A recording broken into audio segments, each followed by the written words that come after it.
bear with me. I still am pretty bad at speeches. I still have to look down at the paper.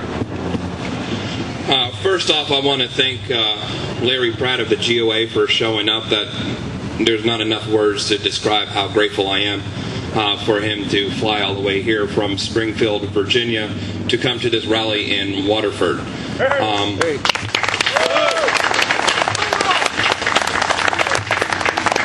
Also, I'm thankful to see you guys standing with me. This means actually a lot for me, that I'm at least doing something. If I wasn't doing anything, then you guys wouldn't even be here. Also, I'm thankful for Brian Schenk for being here, to donating his time. Like anybody else, he could be doing something else, laying down, watching TV, waiting for NASCAR on Sunday or football or whatever. But we're here, and it's amazing to see the turnout. Just a little bit about me. My name is Justin Dillon. I am the founder of Open Carry Pennsylvania. I started last year on July 1st after actually coming out of the radar. Just like a lot of you guys, make the phone calls, write your representatives, let them know how you feel about certain things. I did the same thing for a long time, since I was 18 and was able to vote. So as I did that, I did a lot of things. Well, one day I was open carrying downtown, and I was stopped by over 8 police officers from the EPD. They basically disarmed me, had a gun to my chest, told me don't move, that I was retarded for open carrying, that I should cover it up, that I don't need to be showing it off. Basically, I'm just an idiot, and that they carry concealed, and I should too. They also said the next time that I open carry that they're going to confiscate my firearm, lock it up, and I'll have to go through the legal system to get it back. After about a 45-minute argument, they let me go on my way. I made a very good attempt to talk to the chief of police, which he's not very kind to talk to anybody about anything. Even the media can't even half the time get a hold of him. But after that, I went to the sheriff, and the sheriff took my case and also made a copy of my police report. And after that, the chief of police then decided to have an interview with me with internal investigations. After that happened, about 2 months later, not even, the Erie police officers got retrained in the Second Amendment rights, which is the biggest accomplishment we have so far.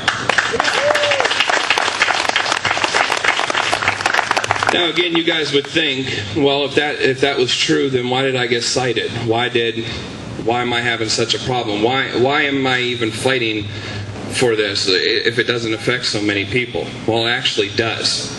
Every little bit that they take from us gets them a little bit closer to taking it all away.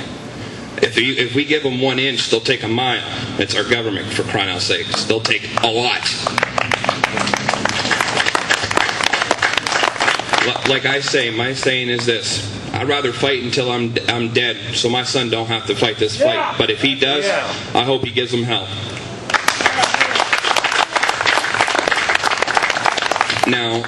Now, I just kind of want to reiterate what's actually going on in the city of Erie. The city of Erie, I held 3 to 4 previous rallies with no issues. Same park, same location, same bunch of patriots. I gave them a lot longer this time to know that we're coming, because it was going to be a little bit bigger. Technically, you do not need a permit to hold rallies, but I do it out of the respect for the city. Just in case if somebody decided to have this because they wanted to have a wedding in the park, that I would respect them and not just show up with a bunch of, patriots and crash whatever their event is. So I'm courtesy for that. A lot of times I don't pay for the permits or anything like that, but this time an occupier that they occupied Perry Square for 8 months and broke about 15 ordinances decided to bring up the ordinance I was violating. The ordinance basically says no hunting in the park. Then it says period. No weapons of any kind, spring puns, bow and arrows, air rifles, etc., etc., etc., are allowed in the park. This ordinance was in effect in 1970, maybe 1976. I think it's right around that time. So they didn't have the preemption law. The preemption law in the state of Pennsylvania is Title 18, 6120 of the Pennsylvania state law. it states that no county, municipality, or township may in any manner regulate the lawful ownership, possession, transportation of firearms and firearm components and ammunition in this Commonwealth. So you would think, well, that's a closed case. You should be able to go in the park. Well, our jack of a fight. We started this fight with a pretty good donation from the NRA, which I was extremely surprised.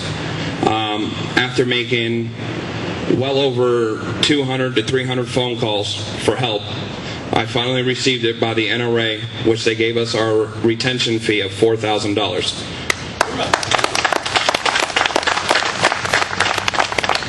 Which that started the ball rolling. As it was going on, a guy named David Ross, he's not here with us, he had a case similar to mine at the Pittsburgh airport. You can Google him, you'll kind of know. He had a preemption case there that he won. He basically was at an airport and he had a firearm in his checked baggage. And in the common areas of an airport in Pennsylvania, you can have a firearm. You can't be past a security point with a firearm, but in the common areas before then, you can have one. He went to his bag, got his holster out, put it on, then went to go put his firearm in. Next thing he knows, he had an airport police officer put a gun to his head and say, "Don't move." After they took his firearm from him and he took it to court, he won in the appellate courts. He then decided to step up for our fight and donate $2,000 from his personal funds. So far we raised about $6,000 just from that alone. And then on top of that, I have a GoFundMe page that's just like PayPal, just a little bit cheaper on the fees that they whack me with, which we've raised just over $1,000 on that alone. So far we got some support on that, and we are now going to be petitioning again to raise more funds, since now we're about $15,000 in the hole. My attorney, Joshua Prince, is amazing. He's done a lot of this knowing my financial situation. He could have been easily said, I can't do this. You have to pay me. I talk to a lot of attorneys. People ask me, well, why didn't you get an area attorney or somebody closer? Because people want money up front. I didn't have $4,000. I didn't have $10,000. I didn't have $15. It would have cost me $100 just to talk to an attorney, not even to take my case. He could have said, well, I can't help you. I'm out $100 now.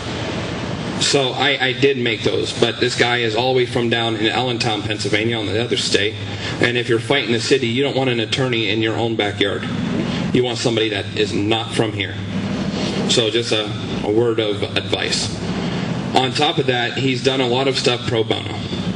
Not too much, but already we've spent about $6,000. He's been paid. He's going to be actually coming back up here next week to fight for our citations that we received for holding a gun rally in Perry Square.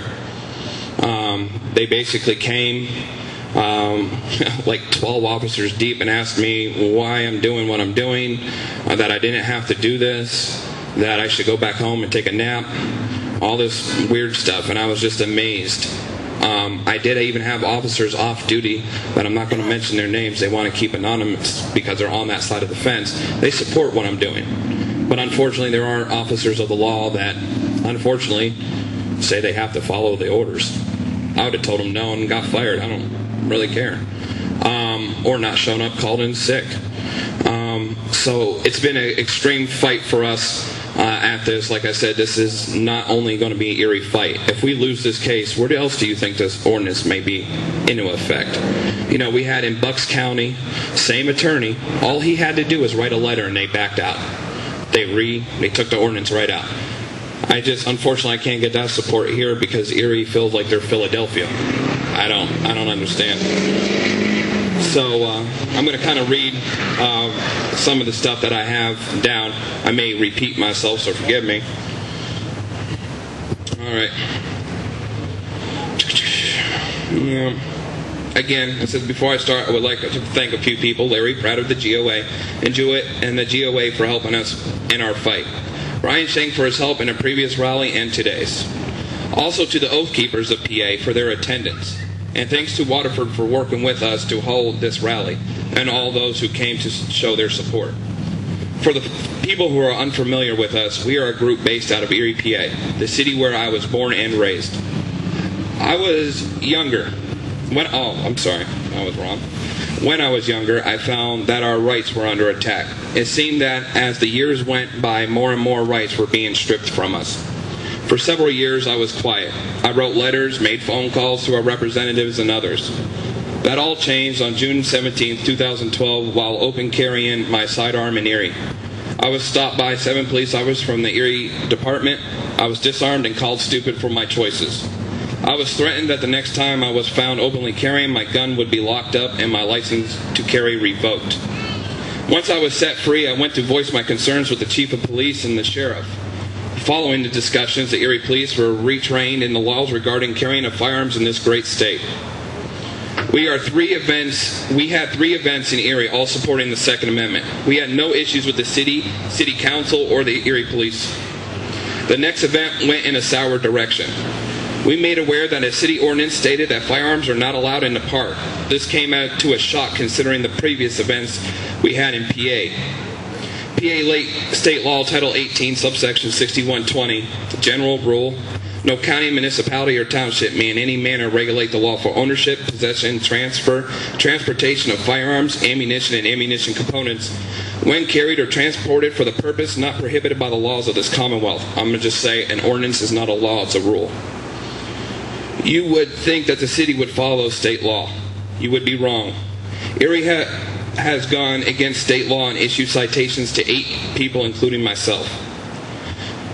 Again, like I said, the NRA gave us $4,000 to help us in this fight, to help us stand and be heard. And a friend who had a similar issue in Allegheny County pledged $2,000 to help. A website for donations raised over $1,000. And with the GOA standing to support us, we have a fighting chance. I personally want to thank all those who have helped, from the largest donations to those who just offered a kind word. Nothing I say will honestly be able to convey how thankful I am, and with all the support of your support, we will continue to stand and fight for your rights. We came to Waterford today to show that gun owners are nothing to be feared, that we are lawyers, doctors, single parents. We are just people who want to defend ourselves and our country. By educating those who may have questions about the lawful carry of firearms, for questions about the safe use of those firearms and the laws the state has set forth.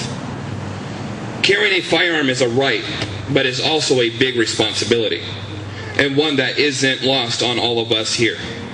Practicing safe gun handling, we have held several events with no injuries, no neglected discharge. In near future, we hope to work together with other groups to teach children and even adults who would like to learn. As gun owners, we can teach others the safety that many of us here have grown up with. And I hope all of you will continue to stand with us to help educate those around you and to continue to stand for our rights.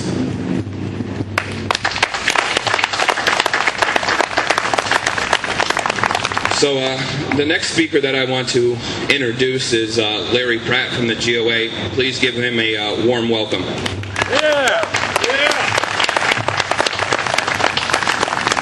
Justin, I really admire your leadership and what you've been doing with the education, the continuing education of the City Fathers of Erie.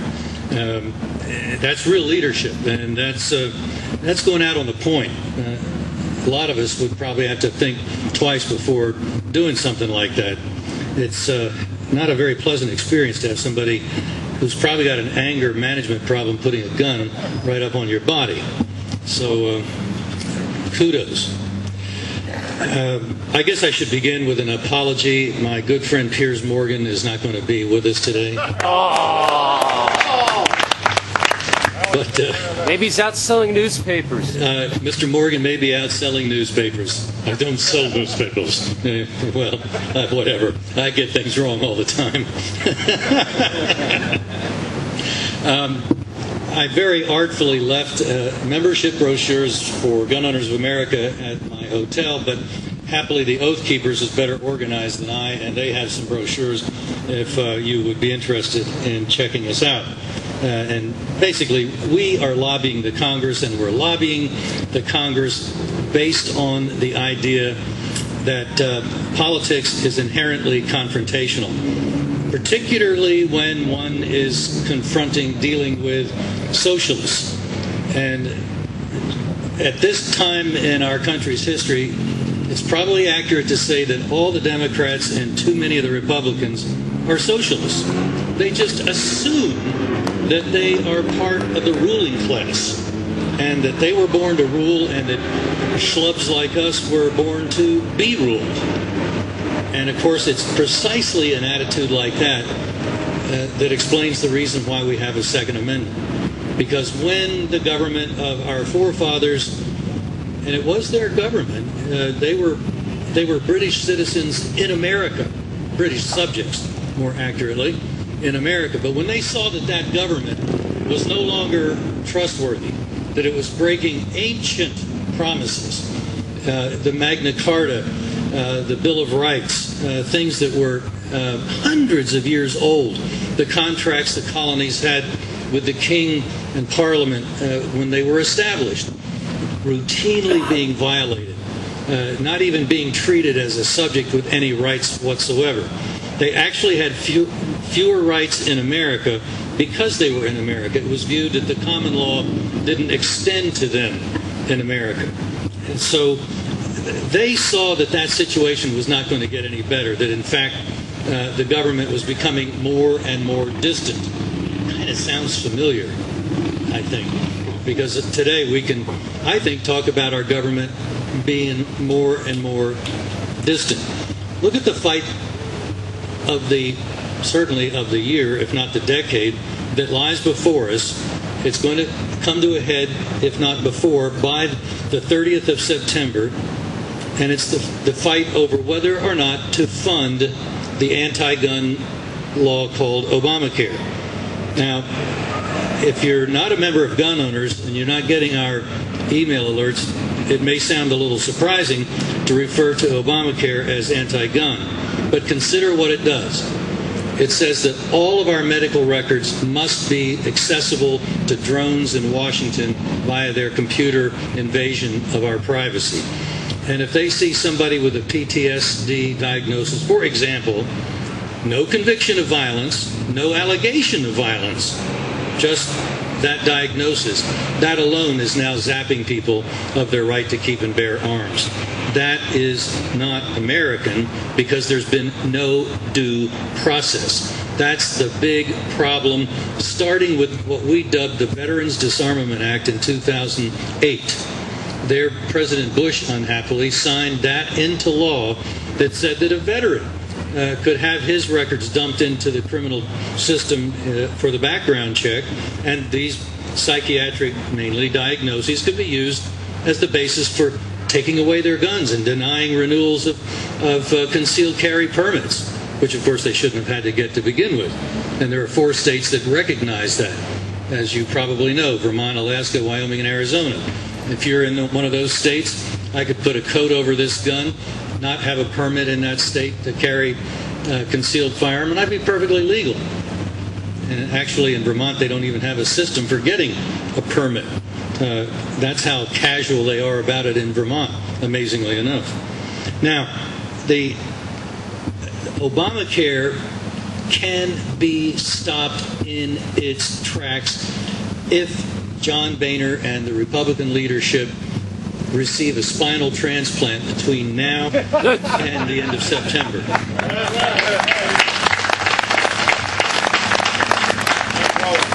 Local representatives have to tell Boss Boehner, the honorable spineless one, that the folks back home are not going to tolerate a renewal of Obamacare through funding. Well, but we voted almost 40 times to overturn it. Yeah, and how's that been working out? The way you make it happen is you take away the money. They do not volunteer inside the Beltway. I've been working in that environment for going on not quite 40 years, and I have yet to see a volunteer bureaucrat. If the money runs low and they have a government, they call it a shutdown. What they're actually doing when they have a government shutdown is they can only operate based on the money that's actually coming in from taxes. They can no longer borrow the difference. So they call that a shutdown. Actually, it'll be about, if it happens, it would be about 57% of their current level of operation would still go on. Because that much money comes in all the time, unhappily. But it does. And so the idea would be to tell your representative, to tell the leadership that we got the game figured out. You were playing games with us almost 40 times when you passed passed a bill in the House saying that Obamacare was overturned. Well, obviously Harry Reid wasn't playing ball in the Senate. And if he had, Obama's not going to throw away the only thing he ever got through the Congress, which is bad enough because it will accomplish the rest of the socialization of America if it is allowed to stand. But if the Republicans say in the House, where the money bills originate, Senate, here's the bill to continue funding of the government. They don't do budgets anymore. So the fight's going to be called whether or not they renew the continuing resolution. And the continuing resolution simply says that they're going to continue to spend at the previous rates of the previous year. And maybe they'll put in a 1% kicker or some sort of an increase like that. But essentially, the continuing resolution says, let the party go on. That's all it's going to say. Now, if the continuing resolution specifically says none of these funds may be used to fund the implementation of public law, blah, blah, blah, which is Obamacare, then all of a sudden, just like that, October 1st, the brakes go on, dead stop. No more Obamacare. Nothing. And the states that have enacted compliant legislation will be left holding an empty bag. Shame on them. So this is the way it can be done. And the Republican leadership doesn't want to do it. What they are saying is they support Obamacare. There's no other conclusion you can take away from that. They don't mind the threat that it poses to gun owners and to our freedom more generally. They don't get it. They need primaries. Now, happily, Mitch McConnell, the Senate Republican leader, has a primary from a wealthy businessman running as the sole choice of the state's Tea Parties. And Lindsey Graham, or Lindsey Grahamnesty, as some people inaccurately refer to his last name, has an opponent, a gal who was the first woman to graduate from the Citadel, a mother of 2 kids, solid up and down on the line on the Second Amendment and just about every other constitutional type issue. So some of these spineless wonders, it's to the point that zoologists have actually come up with a new phylum. They've called it John Boehner. It's named for the creature that walks upright but no backbone. That's what we're dealing with. So I guess in Latin it would be Johannes Boehnerus or something like that. And there are a lot of politicians that are afflicted with that syndrome. And we must get the message to them. Send the bill to the Senate. It'll finance 99.9% of what the federal government's doing, but not Obamacare. Not zero care, as I think it's probably going to be more accurately known if it were to finally fully be implemented. We can get rid of this socialist incubus with its threat to our gun rights if we can get the Congress to act now. The House has to send a continuing resolution with a specific provision, defund Obamacare. Please communicate that to your member of Congress in the House right now, because that's where the battle has to start.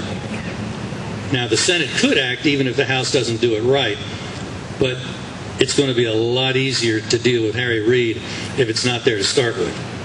And then he's probably, if that happens, he'll probably want to let the government shut down and try to blame the Republicans. Well, a word of history, since apparently George Orwell's memory hole has swallowed up a lot of people's history lessons. as long as Newt Gingrich did not blink during that 1995 confrontation on shutting the, quote-unquote, shutting the government down, the Republican poll numbers actually ticked up. It's when he waffled, when he blinked, that the numbers started to go down. And in spite of Newt Gingrich's losing heart, out of a 50-seat gain that the Republicans had had the election before, they only lost 9, and they picked up 2 in the Senate. That was a Republican wipeout? Come on! They should suffer the same this time. That means they probably control the Senate, looking at the kinds of races and the kinds of seats that are being defended in what states they're going to have to be defended. We could actually see an energized base, people that haven't been voting for the last couple of presidential elections because they were not very enthusiastic about John McLuser and about Mr. Romney. But people just kind of dozed off. They couldn't stand it. They couldn't see that there was any reason to go vote. Millions we're talking about. Obama won with a vote that was the same as McLuser's the election before, in this last election. That tells you just how unenthusiastic our fellow Americans, our fellow constitutionalists have been. And so if we get a candidate that's going to lead the charge, somebody like a Rand Paul or Ted Cruz, that I think would alone change the whole dynamics of the election. And that's what we need to be hoping, is that the Republicans will finally not go back to their default position of what kind of a horrible, moderate loser can we put up, because only Republicans in name only can win, right? That's what they've told us every time they've conducted their losing campaigns. They are so full of themselves. It's time we help them be not full of themselves.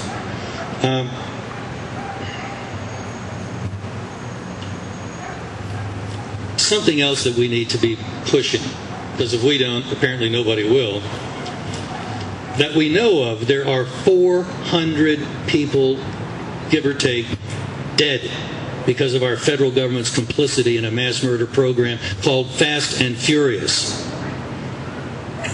We've had 2 hearings over the great spineless one's objections, to the credit of Darrell Issa, who arm wrestled Boehner and finally got the hearings on the road. But nothing's happened. Criminal charges have been filed with the D.C. federal court, and they've been sitting there, lying there, asleep for a year now.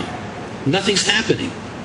So after you get finished doing a tattoo on your member of Congress about Obamacare and defunding it, oh, and by the way, why aren't you guys pressing those charges you filed in the federal court? Because they're going to have to be the prosecutor. It's the House lawyers that already filed the charges. They were acting as prosecutor. Now they've gone home, and they're not doing anything. We need to light a fire under them for that. And, you know, only about a third of the guns involved in Fast and Furious have been identified turning up at crime scenes. So if we did the math on that, there's a lot more people going to be murdered thanks to a program that was designed to get the public opinion changed on the issue of guns. We know that. We know that from what the whistleblowers put into the record of the hearing. They were actually, the then acting head of the ATF took pleasure when he got regular reports that the murder rate along the border was going up. Good, he would say at one time. Good. More dead people that I was involved and complicit in their murder. What kind of monsters have we allowed run our government when a good report is more people that I've been complicit in their murder? It's just unbelievable. And it doesn't seem to bother anybody in Washington. We just don't really talk about it. Well, you and I can talk about it. You and I can be a real pain in the neck until they finally do something. There's some good things that are happening even in Washington. There's pushback. Representative Stockman has a bill, for example, to do away with the prohibition on guns in schools.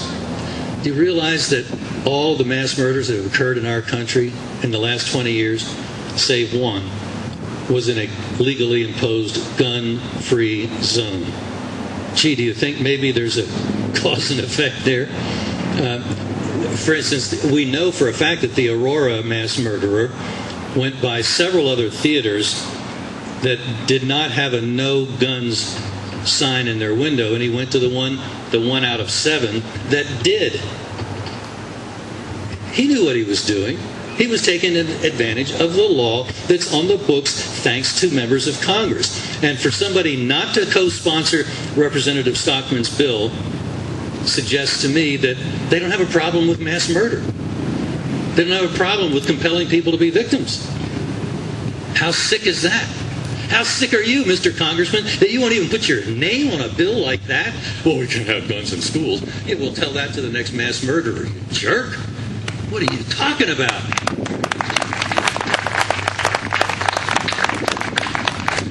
Now, Wyoming has kind of led the way. They have a Firearms Freedom Act, which is a good thing. It means if you make a gun in Wyoming and it's sold in Wyoming, it doesn't have to comply with any federal law, no federal licenses for the manufacture, distribution, or sale. That's good. And a number of states have such a law. But Wyoming went almost 100% of the next step. They said, and it's punishable by 365 days in jail for a federal agent to contravene our state law, try to prosecute somebody for making the gun, selling the gun in Wyoming. Well, that's a good thing. Putting a federal agent on notice that he's going to lose his liberty is not a bad idea. The problem with their law, and I talked to the fellow that got it through the legislature, and I said, why did you pick 365? He said, well, it's just so many laws have that, I just took that.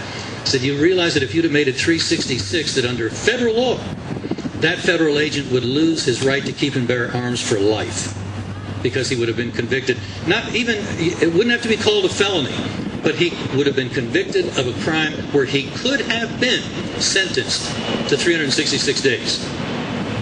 That is what we need to be doing, not only for guns that are made in a state, but for federal agents that want to enforce federal gun control laws, none of which are constitutional, and tell them that if you do that, if you come into our state, we'll arrest you and we'll put you in jail, and even if we bond you out right away, now, once we convict you, you will lose your right to keep and bear arms, and you will no longer be a thug with a badge. You'll be just like the rest of us, walking around with the regular authority of any citizen, nothing more. You'll be just like us. And a lot of this can actually hinge on what kind of sheriff we manage to elect. One of my favorites is a guy that's now a member of Gun Owners of America. He's the sheriff of Elkhart County, Indiana, Brad Rogers. He was approached by a farmer that produces raw milk. And for whatever reason, I'm not sure, the Food and Drug Administration just has a hissy fit over raw milk. And they were inspecting this guy's farm very often, really a nuisance. Finally took him to court, and they were on the verge of getting a ruling from their district federal court. They were going to snatch all of his equipment, put him out of business. So he went to the sheriff and he explained what was going on, and Rogers went out to the farm, and sure enough, it was not a little house of horrors with dead, rotting animals all over the place. It's just that the FDA seems to have, with some sort of uncanny magic vision, found in Article 1, Section 8, jurisdiction that the founders certainly didn't put there for food and drugs. There's no jurisdiction in our federal Constitution for that. And so Sheriff Rogers communicated that message to the head attorney for the FDA in Washington and said, since you have no authority, I'm putting you on notice. Do not put even 1 foot on Mr. Hochstetler's land ever again, or I will arrest you. Well, she wrote back, if you try to do that, we'll arrest you. And Rogers, in so many words, he's a very mild-spoken guy, so I doubt he put it quite like this, but the message was, game on. And that was over a year and a half ago. That farmer is still producing his raw milk. And he's able to do it because a sheriff interposed his office to protect some people of his county from unconstitutional, illegitimate actions threatened by the federal government. And I don't want to go on and on, but let me tell you, that's not an isolated example. There are now some 450 sheriffs around the country that have taken a position either that they will arrest illegal federal agent activity or they will not cooperate, which is almost as serious because oftentimes the feds can't operate because they just happily don't, as huge as they are, they don't have the personnel to go into a particular little town and mess them over unless the local law enforcement cooperates. And if the sheriff of a county is not going to play ball, that's often just all it takes to shut the illegal federal action down in that area. And so Elkhart County is kind of a bellwether, I think, an example. It's the banner that's waving there still in the breeze like the flags over here. We have men and women in these offices that have led the way, that have given us the example. And it's the way we can tell the feds, you've got your regulation, but we've got our sheriff. See you around. But stay out of our county. You're welcome to come in as John Q. citizen, but you're not welcome to come in when you're so full of yourself. That, I think, is probably, in the short run, the way we are most effectively going to regain lost liberties. And by the way, if you have a sheriff that's kind of open to this, but maybe hasn't decided, maybe he wouldn't participate in an illegal federal action, but not so sure he would try to arrest them. There's a little book on our website at gunowners.org. The website's on that blue brochure over there at the Oath Keepers table. It's a book by former Sheriff Richard Mack of Graham County, Arizona, and it's called The County Sheriff. And it gives you the history and the constitutional doctrine of the sheriff as the top cop in his county. Now, there are 2 or 3 states, one state that's actually done away with the office of sheriff, a couple of others that have kind of gutted financially the office, but heretofore, it's correct to say that in all the other states, if a sheriff understands that he has this authority, he can exercise it. And time and again, there have been confrontations with the feds, and the feds have backed down. That is critical. The closest they ever came to an actual shootout was in Nye County, Nevada, about 15 years ago.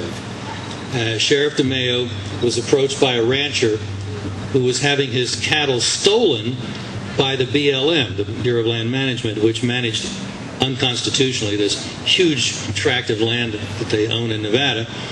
Well, the rancher for 3 generations had a contract in writing with the federales that he could water his cattle in a particular place.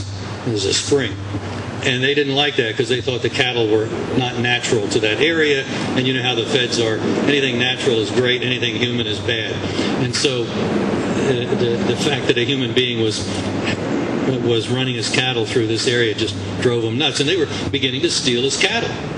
So working with the sheriff, they started staking out the cattle at night, which is when the thievery occurred. And when the BLM came to steal some more cattle on a 3rd occasion, the sheriff was there, and I think he had some help from the men of the county. At another time, we might have called that the militia. But anyway, they were there, armed, to tell the BLM that, no, you're not going to take these cattle, and if you try to, you know the rest, we're going to arrest you. And they were armed, and both sides were armed, and the feds decided that this probably wasn't a good way to start the next war for American independence. And so they backed down. And now those cattle are still grazing out there in Nye County. That's how it can be done. It takes resolve, it takes knowledge, and then a plan to go implement it and to tell the feds, okay, these are the no-go zones now, fellas. We want you to understand ahead of time, we're not going to play any surprise games with you. We're putting you on notice, but these are the areas where you're going to start leaving people alone. And then, you know, I think it'll be an amazing thing. We're going to see a rebirth of freedom. We'll see a rebirth of prosperity, which flows from freedom. And we'll get our America back again. And we're probably going to do it as much as anything through working with, walking behind these county sheriffs.